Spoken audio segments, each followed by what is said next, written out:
Retrouvez le débrief de JC sur la page OM Flash News.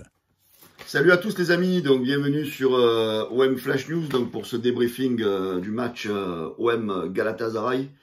Donc deuxième journée de l'Europa League donc qui s'est soldée donc sur une contre-performance à domicile. Donc l'OM accroché 0-0. Donc l'OM après un nul obtenu à Moscou, et après ce match nul se retrouve quand même dans une position assez compliquée, on va dire, dans cette poule. Donc en sachant que bon, rien n'est compromis, mais bon, il va falloir maintenant penser à se réveiller et surtout à marquer un peu des buts.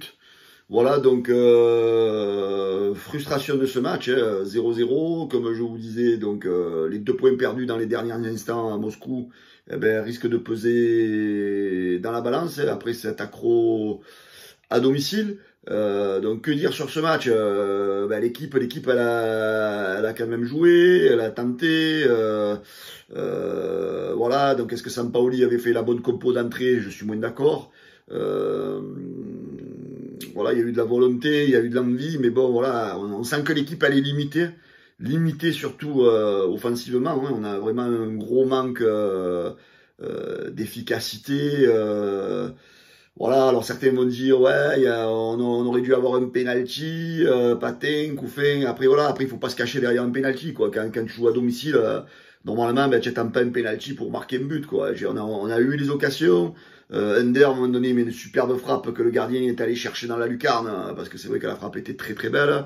Under toujours lui, il donne un super ballon à Bamba Dieng qui tacle un peu en retard et donc qui manque. Voilà, c'est vrai voilà, que la présence d'un tueur devant manque. J'espère que le retour de Milik il va nous apporter un plus. Normalement, mais bon, moi ce que je pense c'est qu'au niveau de la compo d'hier soir, il y a des choses qui allaient pas. Faut que Sampaoli il arrête de mettre Payet en faux neuf. Donc faut arrêter, parce que hier soir on avait quand même les éléments pour jouer ce match. Donc il met en 10 Harit, alors qu'à mon avis il aurait plutôt dû mettre Dimitri Payet en 10. C'est vrai que Payet, on a eu l'impression qu'hier soir il était un peu en demi-éteint, on va dire, mais bon, il a quand même fait son match. Mais je pense qu'en 10 il est beaucoup plus performant pour distiller le jeu, il se sent plus libre, donc on voit plus Dimitri Payet quand il joue en 10. Voilà, il faut qu'il arrête. D'ailleurs, bon, je pense qu'il va arrêter maintenant avec le retour de Milik. Payet va jouer peut-être à son poste de 10. Après pareil, bon, il met Bamba Dieng sur le côté gauche. C'est quand même limite, hein. Il n'arrive pas trop à faire la différence. Dans le dribble, dans le 1 contre 1, il est pas bon. Il est surtout bon en vitesse quand on le lance, comme je crois que c'était contre Monaco, avec sa pointe de vitesse, il faisait bien la différence. Mais après, dans le 1 contre 1 pour dribbler, il est pas performant, hein. C'est pas un vrai ailier, on va dire. Donc moi, j'aurais vu plus un Conrad de la Fuente, donc en début de match, hein, côté gauche. Bamba Dieng, plutôt positionné, mais bien sûr en numéro 9. Et Under, donc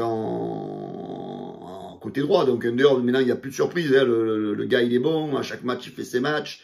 Voilà. D'ailleurs donc pour moi mes tops hier soir, donc c'est Under, hein, qui a fait un super match.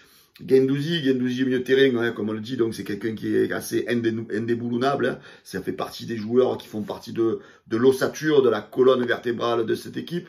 Et je voulais quand même envoyer un petit big up, parce que comme je vois qu'il n'y en a pas beaucoup qui le font, parce que je vais encore revenir sur l'amour de Mandanda. Je vois peu de personnes qui disent quand même que Paul Lopez, il a fait un super match hier soir, parce qu'il te sauve quand même de la défaite, hein. Parce qu'à un moment donné, les Turcs, ils ont une super occasion. Il a fait l'arrêt, il s'est relevé de suite, il a eu l'explosivité, il a fait un super jeu au pied. Donc, alors, j'aimerais bien qu'il soit un peu récompensé à sa juste valeur. Donc, moi, je mets dans mes tops Paul Lopez. Alors, dans mes flops, par contre, je mets Pape Gueye. Pape Gueye, c'est de... Voilà, on le connaît, Pape Gueye, hein, c'est... Voilà, trop lent, trop de jeux en retrait, trop de transmission, trop d'erreurs de transmission. Voilà, donc il est trop instable, ce joueur. Donc à un moment donné, vivement le retour de Bouba Kamara. Hein, donc là aussi pareil, quand on parle d'Under, quand on parle de Guendouzi, voilà, Bouba Kamara fait partie de l'ossature, de la colonne vertébrale de cette équipe. Voilà, donc Pape Gueye, je pense qu'on va moins le voir. Luan Pérez, je le trouve très lent, très naïf, ce joueur. Il a été encore beaucoup de fois à la rue hier soir. Donc il a manqué, il montre, je trouve que ça fait 2-3 matchs où il nous montre beaucoup de faiblesses, Luan Pérez. J'espère qu'il va se rattraper. En ce qui concerne Harit, je le mets aussi dans mes flops. Il a essayé, donc c'est un joueur qui dribble, qui à mon avis, voilà, dans le dernier geste, il est toujours à trop garder le ballon, à pas filer le ballon. Voilà, donc c'est quelque chose qui me fatigue un peu, Harit. Voilà, donc et aussi il a pas 90 minutes dans les matchs. Dans un match, Harit, il est toujours à la 70e, il est claqué, Harit. Voilà, donc un peu des réserves sur Harit. Après, j'ai une petite, je trouve qu'il y a une incompréhension entre Under et Lirola. Lirola, j'ai du mal à le reconnaître depuis qu'il est revenu à l'OM. Et c'est vrai que tout le monde pensait que son entente avec Under allait être explosive.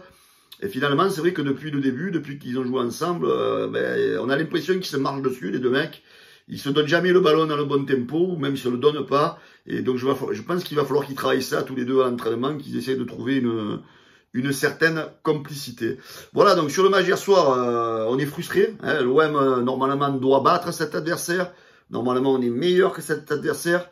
Au final, on se retrouve troisième de la poule avec 2 points. Donc premier, c'est Galatasaray 4 points. Après, il y a la Lazio avec 3 points. Et nous, donc troisième avec 2 points. Donc c'est une poule très très serrée.